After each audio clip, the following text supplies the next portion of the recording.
제가 출간한 그 몇 권의 책 중에서 2003년도에 출간한 붙들어 주심, 이런 제목의 책이 있습니다.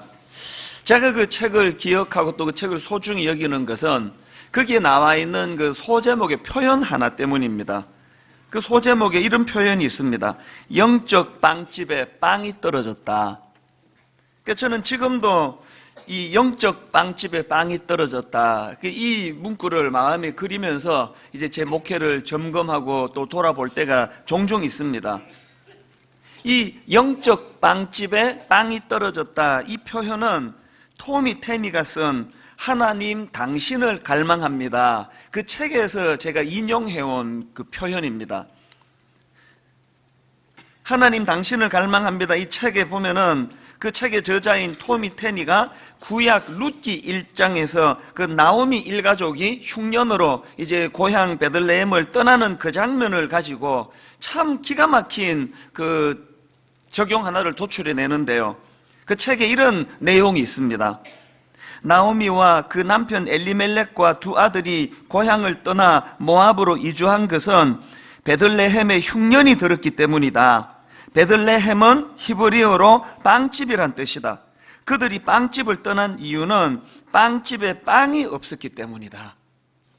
참 중요한 컨셉 하나를 저는 이 책에서 발견하는데요. 베들레헴이라는 이름이 히브리어로 빵집인데 지금 흉년을 만나가지고 사람들이 베들레헴에서 먹을 게 없어가지고 베들레헴을 떠나고 있다는 겁니다. 그러면서 혹시 오늘날 교회가 이 빵 없는 빵집은 아닌가? 그래서 그게 굉장히 제가 도전이 되었습니다. 빵집이라는 뜻을 가진 베들레헴이 먹을 것이 없어, 빵이 없어 베들레헴을 떠나는 이 아이러니가, 이게 오늘 교회를 떠나는 수많은 사람들, 그래서 이게 오늘 교회의 현실은 아닌가라는 그 말씀 앞에 제가 많은 고민을 하고 또 아픔을 가지고 또 제 목회를 돌아보게 되는 것입니다. 혹시 분당 우리 교회는 빵 없는 빵집은 아닌가?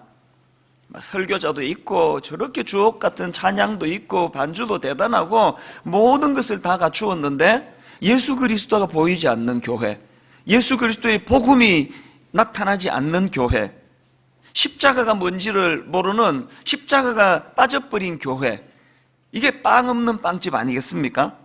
그래서 저는 늘 이런 차원에서 하나님께 은혜를 구합니다. 하나님, 분당 우리 교회는 이찬수 목사라는 단임 목사만 드러나고 거기에 예수 그리스도는 흐릿해져 있는 이런 초라한 교회가 되지 않기를 원합니다.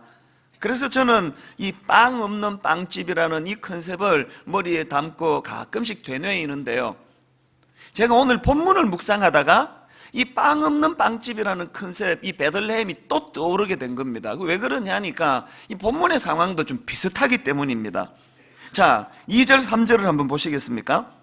예루살렘에 있는 양문 곁에 히브리 말로 베데스다라 하는 못이 있는데 거기 행각 5이 있고 그 안에 많은 병자, 맹인, 다리 저는 사람, 혈기 많은 사람들이 누워 물의 움직임을 기다리니, 지금 이게 어떤 상황인가 하면은 오늘 본문의 배경인 이 베데스다라고 하는 연못 주변에 많은 사람들이 몰려 들어와 있는 겁니다. 그 왜 그러냐 하니까 베데스다 연못과 관련한 소문 때문이에요. 어떤 소문입니까? 4절을 보십시오. 이는 천사가 가끔 못에 내려와 물을 움직이게 하는데 움직인 후에 먼저 들어가는 자는 어떤 병에 걸렸든지 낫게 되미르라. 여기 보면은 이 꺽쇠라고요, 이 관로 같은 이런 모양이 지금 2개가 있지 않습니까? 이게 그 주요 사본에는 이 관로 안에 있는, 꺽쇠 안에 있는 내용은 없는 거예요. 근데 왜 우리말 성경에 이 꺽쇠를 그 내용을 거기다가 추가했느냐 하면은, 지금 이 꺽쇠 안에 말을 추가하지 않으면 이 본문의 의미가 잘 전달되지 않을까봐, 그래서 이제 일종의 보충 설명적인 첨가 내용이에요.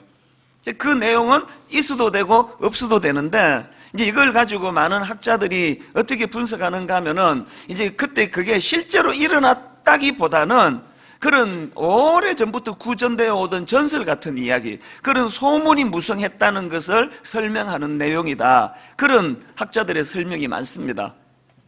우리 입장에서 뭐 실제로 그런 기적이 일어났는지 그것이 소문이 무성한 이야기인지는 모르지만 중요한 건 뭡니까? 그런 소문을 듣고 지금 병고침을 받고자 많은 환자들이 베데스다 목가로 모여들고 있는, 그게 지금 중요한 포인트입니다. 근데 여러분, 제가 이 본문을 묵상하다가 왜 그 빵 없는 빵집이라고 하는 그 컨셉이 생각이 났는가 하면은요, 베데스다라는 이 이름은 히브리어로 벳 헤세드예요.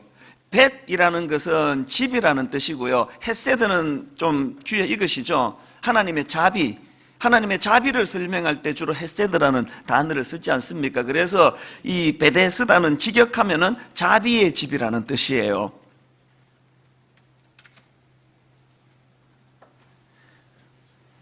빵집이라고 하는 뜻을 가진 베들레헴에 빵이 없어 사람이 떠나는 것처럼 자비의 집이라고 이름하는 이 베데스다에 지금 자비가 없습니다. 있는 건 경쟁뿐이에요. 왜? 무슨 소문이 지금 사람들 마음을 움직입니까? 천사가 물을 움직이게 한 후에 먼저 들어간 사람만 병이 고침받는다 그러더라. 그러니까 거기에 자비가 자리할 수 있는 공간이 없습니다. 다 라이벌이에요. 심하게 말하면 다 적들이에요. 나보다 먼저 뛰어 들어가는 그 사람은 다 적이에요. 내가 그 적들을 누르고 내가 먼저 들어가야 내 병이 고침받아요. 여기에 자비라는 덕목이 비집고 들어갈 자리가 있습니까? 제가 오늘 이 본문 구도를 가만히 보니까 이게 꼭 우리나라 고3 교실 같아요. 우리 부모들이, 또 우리나라 사회가 우리 청소년들에게 참 못하는 많은 것 중에 하나가 교육이란 게 뭡니까? 남을 꺾는 법을 가르치는 거 아닙니까? 교육이라는 것이 경쟁한다, 고론하는 존재한다. 이게 우리나라 교육 현장의 구호 아닙니까? 저는 한번 말씀드렸지만 제가 고3 청소년 부서를 맡을 때 그 시험을 앞두고 여학생 하나가 눈이 퉁퉁 붓도록 울고 왔어. 이미 집에서 올 때부터 울고 왔는데 저를 보면서 또 우는 게 뭐예요? 시험을 지금 준비를 해야 되는데 내 친구 중에 누가 노트를 훔쳐가 버렸습니다. 이게 지금 우리나라 교육 현장에서 일어나고 있는 경쟁의 모습 아닙니까? 그러니까 애들 머릿속에 쟤를 이겨야 내가 산다. 우리 둘째 아이가 지금 이제 고3이에요. 3년간의 긴 입시 부모 역할이 끝나자마자 이제 둘째가 고3인데 이 녀석이 지난 1월 달에 이제 최종 그 시험 당락이 다 결정이 되고 난 후에 이제 그 선배가 우리 교회 다니는 걸로 아는데요. 어떤 그 탁월한 실력을 가진 어떤 그 작년에 고3이죠.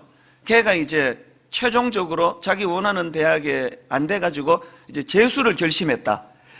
우리 둘째가 그 얘기를 듣고 엄청 열받는 거예요. 맞추어서 아무 데나 가지.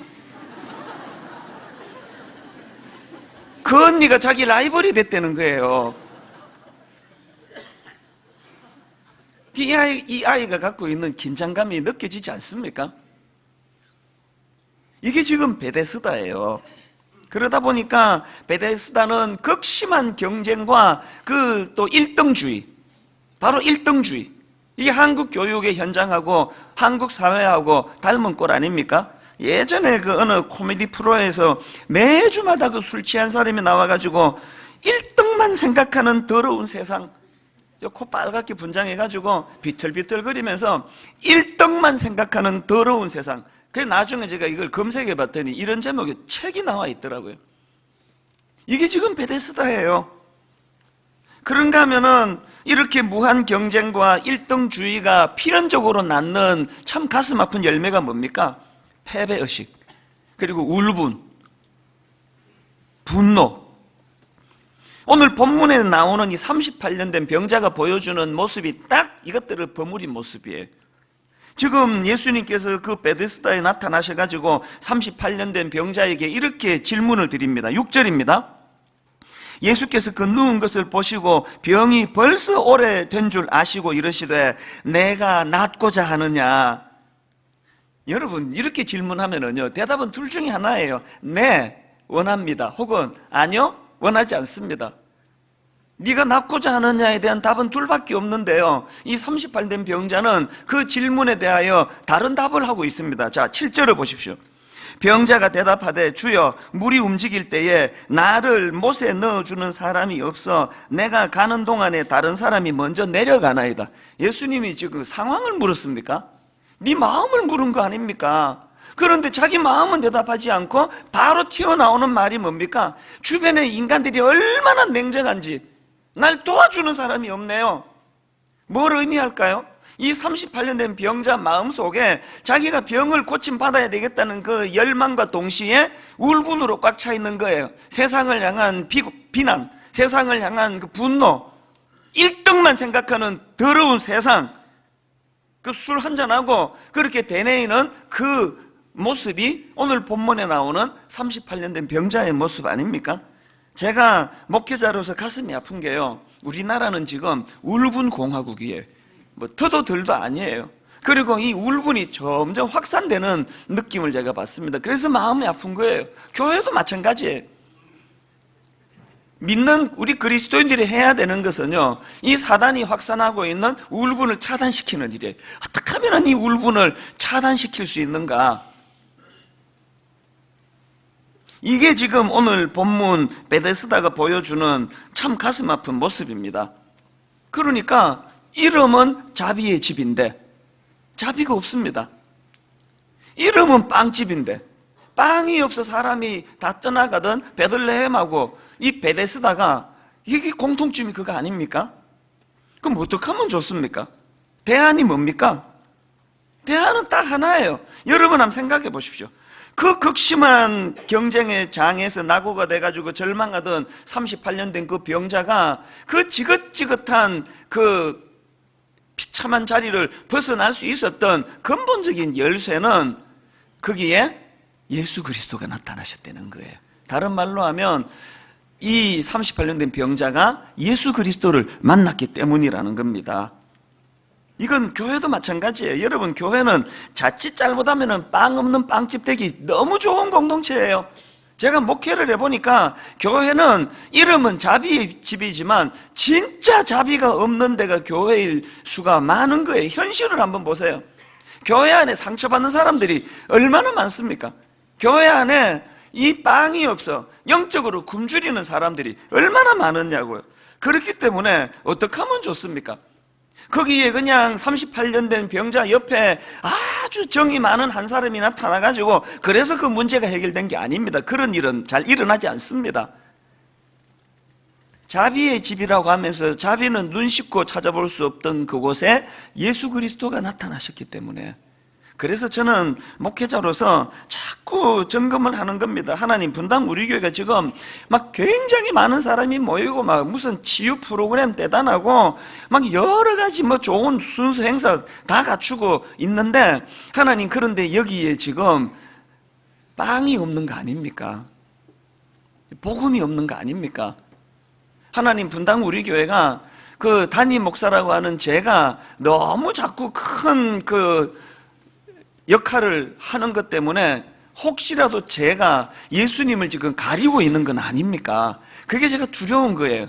제가 이런 두려움으로 고민할 때 여러분은 여러분의 이 교회에서의 신앙생활을 어떻게 점검해야 되느냐? 내가 지금 저 설교자를 너무 많이 지금 주목하는 건 아닌가? 내가 저 설교자의 영향을 너무 많이 받는 거 아닌가? 그 다 병든 거예요. 사람을 너무 많이 의지하는 것 자체가 병든 거예요. 베데스다에는 그를 도와주는 사람은 없습니다. 그렇기 때문에 분당 우리 교회에 담임 목사나 우리 교역자나 누구를 위시하고 순장이든 누구든 사람을 의지하는 교회가 아니라 예수님이 주인공 되는 교회, 예수님이 일하시는 교회, 예수님이 만나주시는 교회, 분당 우리 교회는 예수님이 주인공 되시는 교회가 되기를 바랍니다. 자, 그러면 질문이 이거 아닙니까? 그럼 예수님은 영적인 분이신데 눈에는 안 보이는데 이 교회가 예수님이 주인이 되시고 예수님이 운행하시는지 안 하시는지 어떻게 아느냐는 거예요. 그 제가 오늘 이 본문을 가지고, 여러분, 바람이 이렇게 썩 지나가면은 눈에는 안 보이지만 흔적이 있잖아요. 이 바람이 지나갔다 다 느낄 수 있지 않습니까? 예수님이 눈에 보이지 않지만 이 교회 안에 예수님이 일하시는지 안 하시는지는 예수님의 흔적을 보면 알아요. 그래서 제가 오늘 본문 속에서 베데스다에 나타나신 예수님께서 일하셨던 모습을 보면서 이 흔적들이 이 교회에 있으면 이 교회에 예수님이 일하시는 거고, 없으면 우리가 정말 눈물로 회개해야 되는데요. 그런 맥락에서 여러분, 저는 오늘 본문에서 보여지는 예수님의 모습 한 3가지를 점검하려고 하는데, 여러분, 첫째로요, 베데스다에 나타나신 예수님께서 보이신 첫 번째 모습이 뭐냐? 약자에 대한 관심입니다.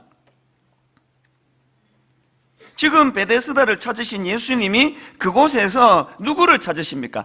가장 약한 자 중에 하나인 38년 동안 고침받지 못하는 절망한 이 환자를 예수님이 찾으시는 겁니다. 6절입니다. 예수께서 그 누운 것을 보시고 병이 벌써 오래된 줄 아시고 이러시되 내가 낫고자 하느냐. 저는요, 죄성을 가진 인간이기 때문에 안간힘을 쓰지 않으면 이렇게 되기가 어려워요. 하여튼 내버려두면 죄 관심은, 하여튼 유명한 사람, 막 우리 교회에 유명한 연예인들이 좀 있지 않습니까? 제가요, 이를 악물고 그분들한테 연락 안 해요. 막 밥도 사주고 싶고, 막 격려도 하고 싶고, 선물도 하고 싶고, 막 저절로 마음이 그렇게 가요. 이번에도 국회의원 선거가 있었지만 마음이 자꾸 내버려두면 그런 어떤 중요한 역할을 하는 이런 분들에게 자꾸 마음이 가요. 이를 악물고 연락을 안 해요. 노력을 안 하면 저절로 그렇게 되는 거예요. 그래서 그걸 방치하면 막 부자들만 그냥 득세하는 교회, 막 권력 있고 유명한, 안 그래도 세상에서 그렇게 어스대고 사는데 교회에 와서도 그래야 되겠습니까? 우리가 정말 이 교회 안에 예수님이 일하시는 것을 보려면 약자에 대한 관심을 가지신 예수님의 마음이 이 교회에 있는가? 여러분, 어제 세월호 2주년을 맞이하지 않았습니까? 저는 정말 마음이 아파요. 세월호 사건이 터졌을 때 저는 정말 우리 국민들을 존경했습니다. 내 자식이 아닌데도 불구하고 2년 전에 세월호 사건이 터질 때, 그때가 공교롭게 고난주간이었습니다. 그날 여기 저녁에 고난주간 찬양 인도자가 얼마나 곤욕을 치른지 아십니까? 좀 빠른 찬양을 하나 한 거예요. 그 다음날 사무실로 항의 전화가 불티나게 났습니다. 지금 이 세월호로 절망하는데 이런 빠른 찬양을 부르는 게 이게 제대로 된 거냐고 막 항의가 들어오는데요.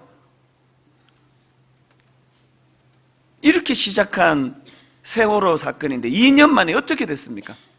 정치적인 논리가 들어와가지고 정말 마음이 아파요. 여러분, 저는 강단에서 정치 얘기하는 걸 원치 않는 사람입니다.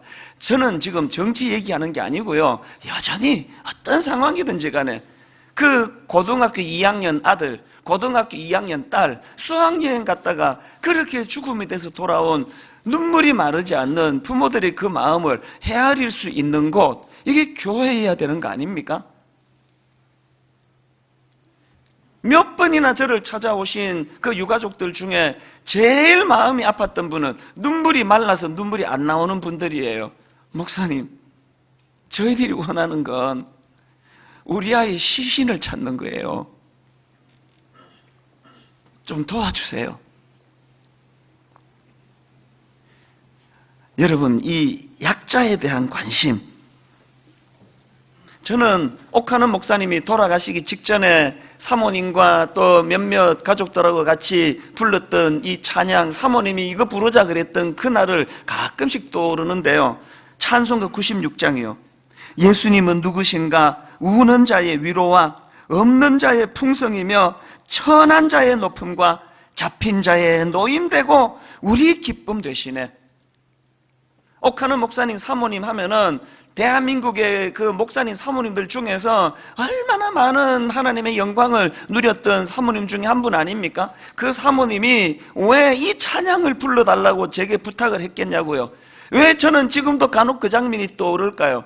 여러분, 여기에 이찬수 목사나 누구나 잘 나가고 인정받고 아무리 세상에서 성공적인 삶을 산다고 그렇게 의시된다 하더라도요, 결국 우리가 가는 마지막 종착지는 저 찬양이에요.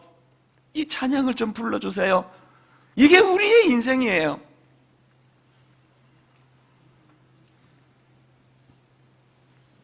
그래서 로마서 12장 15절은 분당 우리 교회의 구호입니다. 즐거워하는 자들과 함께 즐거워하고 우는 자들과 함께 울라.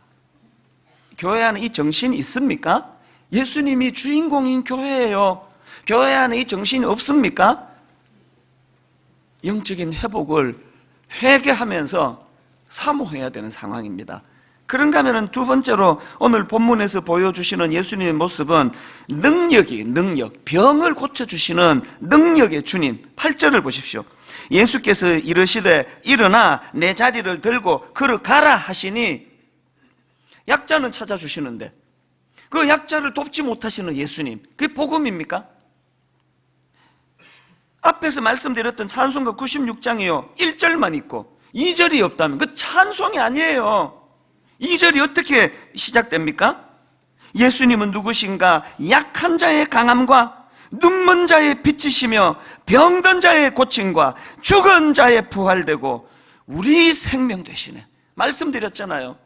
십자가만 있고 부활이 없으면 그건 신앙이 없는 거예요.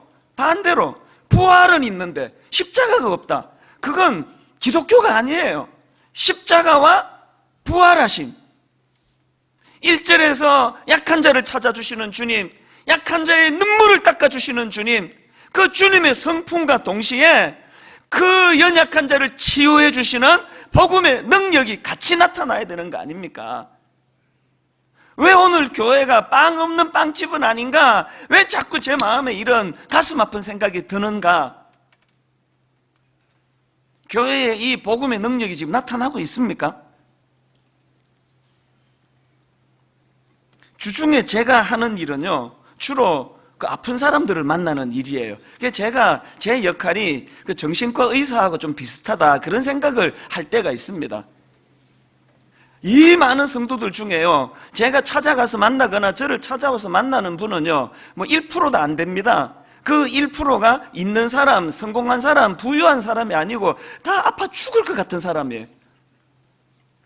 어제도요, 제가 토요일 날 뭐 무슨 부잣집에서 뭐 돌잔치한테 오라 그러면 한 번도 못 갔습니다. 설교 준비 때문에 못 갑니다. 그러는데 어제도요, 오후에 이렇게 상하고 저렇게 아픈 분 5분을 만났습니다. 5시, 그 6시까지 그렇게 하고 집에를 갔는데요, 그 아픔이 제게 전이가 돼가지고 어제 설교 준비가 안 되는 거예요. 컴퓨터는 켜놨는데 마음이 너무 그 상함이 전이가 되니까 집중이 안 되는 거예요. 그래가지고 여러분, 이 설교는요, 완성도 안 하고 그냥 막 이렇게 막 윤곽만 꺾고 제가 오늘 올라온 거예요. 이 말을 안 했어야 되는데 갑자기 은혜가 떨어지기 시작하면서 저 준비가 덜 된 설교, 이렇게 생각하지 마시기 바랍니다. 성령님은 준비가 덜 된 설교에도 중심을 보시고 은혜 주실 줄 믿습니다. 어젯밤에 설교 준비가 안 되는 거예요. 마음이 심란해서. 제가 이를 악물고 싸우는 게 뭔지 아십니까? 아버지, 저는 울분의 확산을 막는 종이 되기를 원합니다. 그리고 하나님, 그 일을 위해서 제가 좀 버겁습니다. 제가 이를 악물고 주님 앞에 구하고 또 구하는 게 뭔지 아십니까? 하나님, 제가 좀 잘 버틸 수 있게 해주세요. 막 저도 어떨 때는 막 마음이 힘들어요. 막 공황장애가 오는 것 같아요. 공황장애가 지금 코끝에 와 있는 것 같아요. 그래서 싸우는 거예요. 하나님, 은퇴할 때까지 저를 더 강건케 해주셔서 제가 강해야 우는 자 눈물을 닦아줄 수 있으니까, 하나님. 교회가 이 약한 자 눈에 눈물을 보는 긍휼도 있어야 되지만, 교회는 그 약한 자의 눈물을 치유해 주시는 복음의 능력이 나타나야 되는 줄로 믿습니다. 그래서 저는 목회하는 동안에 사도행전의 그 그림 하나를 머릿속에 담고 있는데요, 사도행전 3장 6절부터 보십시오. 베드로가 이르되 은과 금은 내게 없거니와 내게 있는 이것을 내게 주노니 나사렛 예수 그리스도의 이름으로 일어나 걸으라 하고, 그 다음에 오른손을 잡아 일으키니 발과 발목이 곧 힘을 얻고 뛰어서서 걸으며 그들과 함께 성전으로 들어가면서 걷기도 하고 뛰기도 하며 하나님을 찬송하니. 분당 우리 교회 안에 이 사도행전 3장 말씀이 구현되는 은혜가 날마다 일어나게 되기를 원합니다. 이렇게 꺾이고 저렇게 넘어진 사람들이 주님의 이름의 능력으로 일어나 걷기도 하고 뛰기도 하며 하나님을 찬양하는 회복이 있는 곳, 치유가 일어나는 곳, 복음의 능력이 나타나는 곳, 이게 교회인 줄 믿습니다. 그런가 하면은 세 번째로 오늘 본문에서 예수님이 보여주시는 모습이 뭡니까? 소망을 불러일으키심. 그저 병들었다가 병 고침을 받았다, 이게 성경의 주제가 아닙니다. 오늘 본문에 보면은요, 예수님께서 38년 된 병자에게 하신 말씀은 두 마디였습니다. 병 고치시기 전에 한마디, 병 고치신 후에 한마디. 병 고치시기 전에 하신 한마디가 6절입니다. 예수께서 그 누운 것을 보시고 병이 벌써 오래된 줄 아시고 이러시되 내가 낫고자 하느냐? 이 듣기 따라 좀 어색한 질문 아닙니까? 38년이나 지금 고침 못 받아가지고 절망하고 있는 그 환자한테 이 물으나 마나 하는 질문을 왜 하시느냐고요. 그냥 말씀하지 말고 빨리 고쳐주시면 되는데. 그런데 여러분, 저는요, 주님이 이 38년 된 병자를 고쳐주시기 전에 네가 낫고자 하느냐라는 질문을 던지는 이 모습을 묵상하다가 진짜 중요한 한 가지를 깨달았습니다. 그게 뭐냐 하니까, 여러분, 우리 문제가 해결되는 것보다 더 우선해야 될 문제가 뭐냐? 그 문제 해결에 대한 의지를 회복하는 거예요. 네가 낫고자 하느냐? 주님, 38년 동안 몸부림쳤지만 답을 찾을 수 없었는데, 해결할 수 없었는데, 그럼에도 불구하고 제가 여전히 낫기를 원합니다.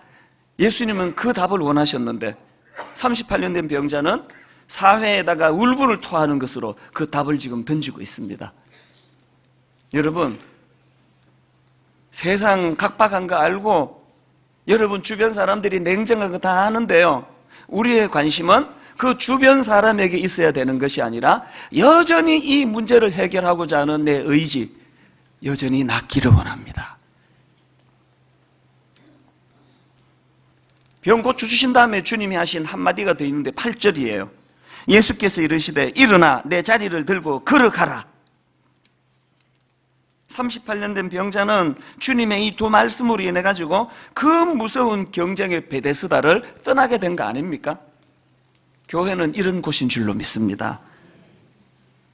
여러분, 이 세 가지를 기억하셔야 됩니다. 약자에 대한 관심이 분당 우리 교회에는 있는가? 분당 우리 교회는 이 현실의 아픔을 치유해 주시는 예수님의 능력, 복음의 능력이 나타나고 있는가? 분당 우리 교회는 좌절한 사람들에게 소망을 불러일으키는 교회인가? 예배만 드리고 나면 살아야 되겠다. 절망해서 여기 오셨다가 예배만 드리고 나면 그래도 힘내야 되겠다.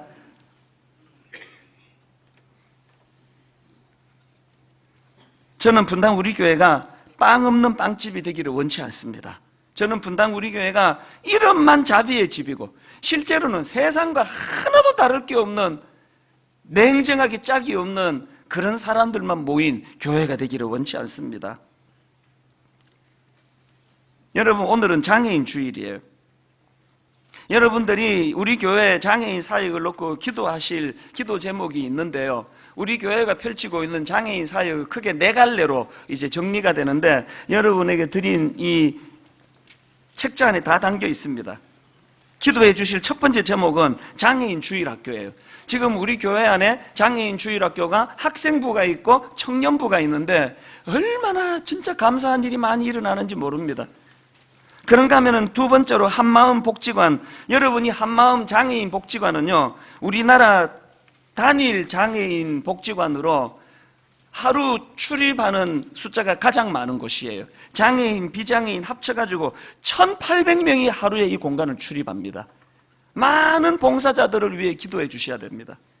그런가 하면은 세 번째로 한마음 스토어가 있는데요, 여러분 나가시다가 그 봉투를 드릴 텐데 이거 다 받아가셔야 됩니다. 그 봉투에다가 다음 주일 오실 때 여러분 안 쓰는 물건들을 다 담아 갖고 오세요. 제 얘기 잘 들으셔야 됩니다. 안 쓰는 물건입니다. 못 쓰는 물건 아닙니다. 그 안 쓰는 물건을 갖고 오셔야 됩니다. 작년에 딱 오늘 이맘때 이 기부 행사를 했는데 여러분이 가져다 주신 안 쓰는 물건이 12만 점이었습니다. 진심으로 감사하고 또 존경합니다. 여러분, 우리 교회가 운영하는 이 한마음 속토화가요, 거기에 장애인 직원이 17명입니다. 지난 한 해 6,100만 원의 수입이 생겼습니다. 여러분들이 안 쓰는 물건을, 옷가지를 갖다 주면 장애인들이 그거를 분류하고, 장애인들이 세탁하고, 장애인들이 그걸 팔아가지고 장애인들이 1년에 6,100만 원 수입을 남기는 곳이 한마음 스토어예요. 그런가 하면은 우리 주간보호센터, 35세 이상의 중증장애인을 주중에 받아주는 데가 우리나라는 없다고 제가 알고 있습니다. 우리 교육관 구청에서 지금 35세 이상 중증장애인들이 거기서 일상의 생활을 누리고 있습니다. 우리 주차장 1층은 그들에게 양보를 해서 주중에 저도 거기에 차대지 않습니다. 특별한 경우가 아니고는. 이 네 기둥을 놓고 여러분 기도를 부탁하시는데, 저는 오늘 설교의 결론을 이렇게 마무리하기 원합니다. 1부부터 오늘 5부까지 우리 장애인들이 간증을 하는데요, 영상 하나를 먼저 보시고 난 다음에 우리 오나현 자매, 뇌병변 장애를 갖고 있는 오나현 자매의 간증을 들어보실 텐데, 여러분들이 오늘 많은 생각을 하시면서 더군다나 예수님이 이 교회의 주인이신가, 그 질문을 가지고 영상을 보시고 간증을 들으시기를 바랍니다. 같이 보시겠습니다.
저는 우리사랑 청년부 오나연입니다. 저는 미숙아로 태어났습니다. 어려서는 남들과 다름을 몰랐습니다. 사춘기가 되면서 학교 친구들의 놀림이 시작되었고 상처를 많이 받았습니다. 제 자신이, 제 몸이 싫어졌습니다. 하나님을 많이 원망했습니다. 왜 저를 이렇게 만드셔서 힘들게 하시나요? 교회는 오래 다녔지만 등록할 수 없었습니다. 그러다 분당 우리 교회에 왔습니다. 뜨거운 찬양과 담임 목사님 말씀에 은혜를 받았습니다. 재작년 겨울 우리 사랑 청년부가 시작된다는 이야기를 들었습니다. 처음으로 교회에 등록하고 또래 친구를 만나는 기회였습니다. 저는 내성적이어서 5손가락으로 세어도 남을 만큼 친구가 없었습니다. 그런데 막상 찾아가려니 걱정이 밀려왔습니다. 잘 적응할 수 있을까? 작년 예배만큼 은혜가 될까? 하지만 모든 염려는 기우였습니다. 청년부에서 함께 예배드리며 샬롬을 나누고 있습니다. 형제 자매들에게서 하나님의 사랑을 배웁니다. 친구 같은 가족을 많이 만났습니다. 저에게 꿈이 생겼습니다. 저보다 힘든 분들에게 하나님의 사랑을 전하고 싶습니다. 우리 형제 자매들은 주님의 특별한 자녀답게 밝은 빛을 전하며 살아갈 것입니다. 이제야 하나님의 음성을 듣습니다. 내 딸 나연아, 괜찮다. 내가 항상 함께 할게. 그리고 사랑할게. 여러분과 함께 걷는 이 길이 참 좋습니다. 좋아하는 말씀을 암송하고 마치겠습니다. 우리가 알거니와 하나님을 사랑하는 자, 곧 그의 뜻대로 부르심을 입은 자들에게는 모든 것이 합력하여 선을 이루느니라. 로마서 8장 28절 말씀. 아멘. 감사합니다.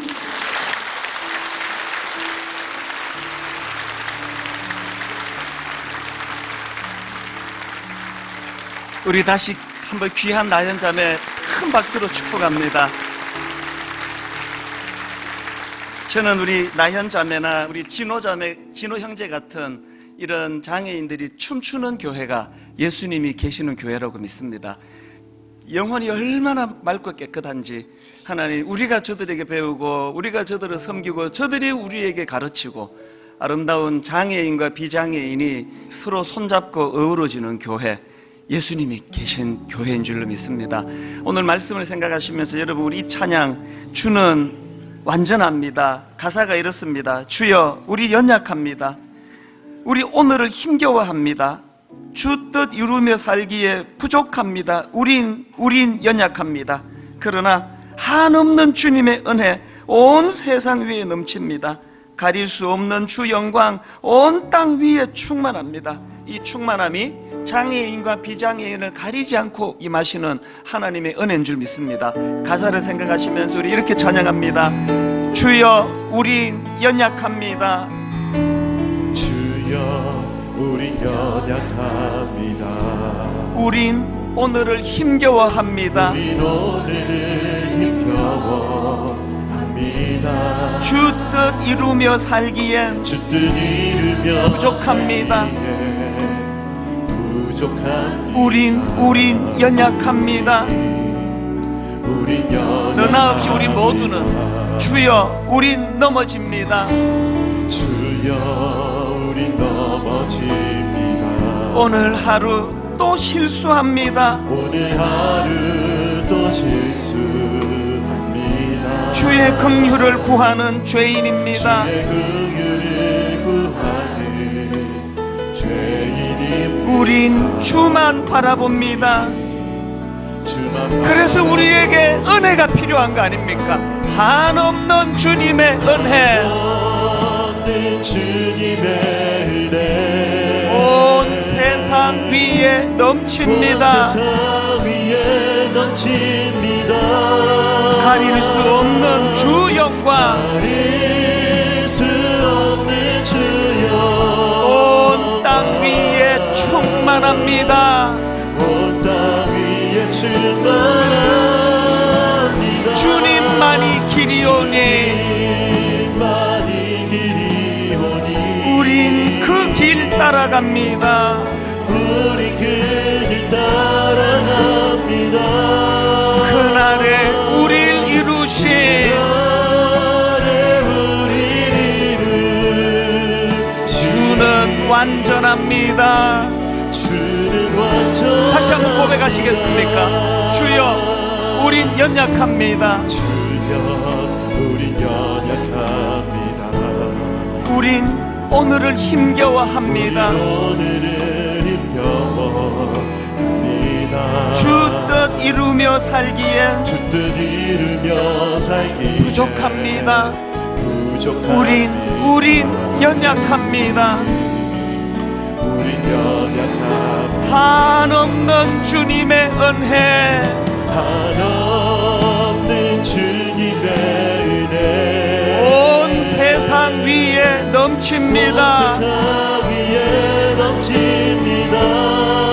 가릴 수 없는 주 영광, 가릴 수 없는 주 온 땅 위에 충만합니다. 온 땅 위에 충만한 여러분 이렇게 선포하시기 원합니다. 주님만이 길이오니 주님만이 길이오니 우린 그 길 따라갑니다. 우리 그 길 따라갑니다. 그날에 우릴 이루신 주는 완전합니다. 주는 완전 우리 다 자리에서 일어나셔서 한없는 주님의 은혜, 주님의 은혜 온 세상 위에 넘칩니다. 위에 넘칩니다. 가릴 수 없는 주 영광, 수 없는 주여 온 땅 위에 충만합니다. 온 땅 위에 충만합니다. 주님만이 길이오니 주님만이 길이오니 우린 그 길 따라갑니다. 그 길 따라갑니다. 그날에 이루신 나의 우리를 주는 완전합니다. 주는 완전합니다. 눈을 들어 주를 보라. 주를 보라. 내 모든 염려 주께 맡겨라. 주께 맡겨 슬플 때에 슬플 때에 주님의 얼굴 보라. 내 얼굴 사랑의 주님 안식 주리라. 주님 안식 주리라. 눈을 들어 주를 보라. 주를 보라. 내 모든 염려 주께 맡겨라. 주께 맡겨 슬플 때에 슬플 때에 주님의 얼굴 보라. 사랑의 주님 안식 주리라. 주님 안식 주리라. 여러분, 뇌병변 장애로 육신이 불편한 그 나현 자매가 갖고 있던 꿈 이야기 들으셨습니까? 꿈이 있답니다. 빵 없는 빵집이 되지 않기 원합니다. 이름은 자비의 집인데 자비가 없는 교회가 되지 않기를 원합니다. 예수 그리스도가 약한 자를 찾아 손잡아 주시는 교회가 되기 원합니다. 약한 자 꿈꾸는 교회가 되기를 원합니다. 아버지, 그 약한 자가 바로 저입니다. 눈물로 주님 앞에 기도할 때 이 시간 성령님이 우리를 십자가 앞으로 인도해 주시기 원합니다. 한 목소리로 우리 장애인 부서를 위하여 축복하며 기도합니다. 같이 기도하시겠습니다. 살아계신 하나님 아버지, 하나님의 은혜를 이 시간 간절히 구합니다. 하나님의 은혜를 이 시간 간절히 갈망합니다. 하나님, 더불어 함께 걷는 사랑의 길이 되기를 원합니다. 더불어 함께 손잡고 나아가는 은혜의 길이 되기를 원합니다. 하나님 아버지, 우리를 불쌍히 여겨주셔서 원합니다. 하나님 아버지, 하나님 아버지,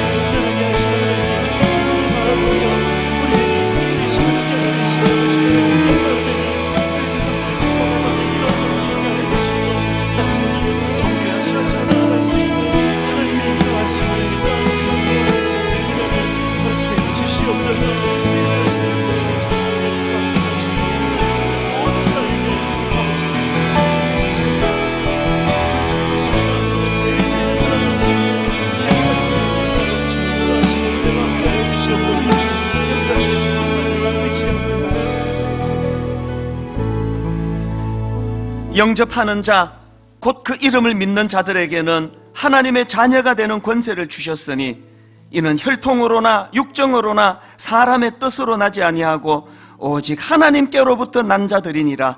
하나님 아버지, 장애인 비장애인 가리지 아니하고 모두가 다 은혜가 필요한 자들입니다. 모두가 다 연약한 자들입니다.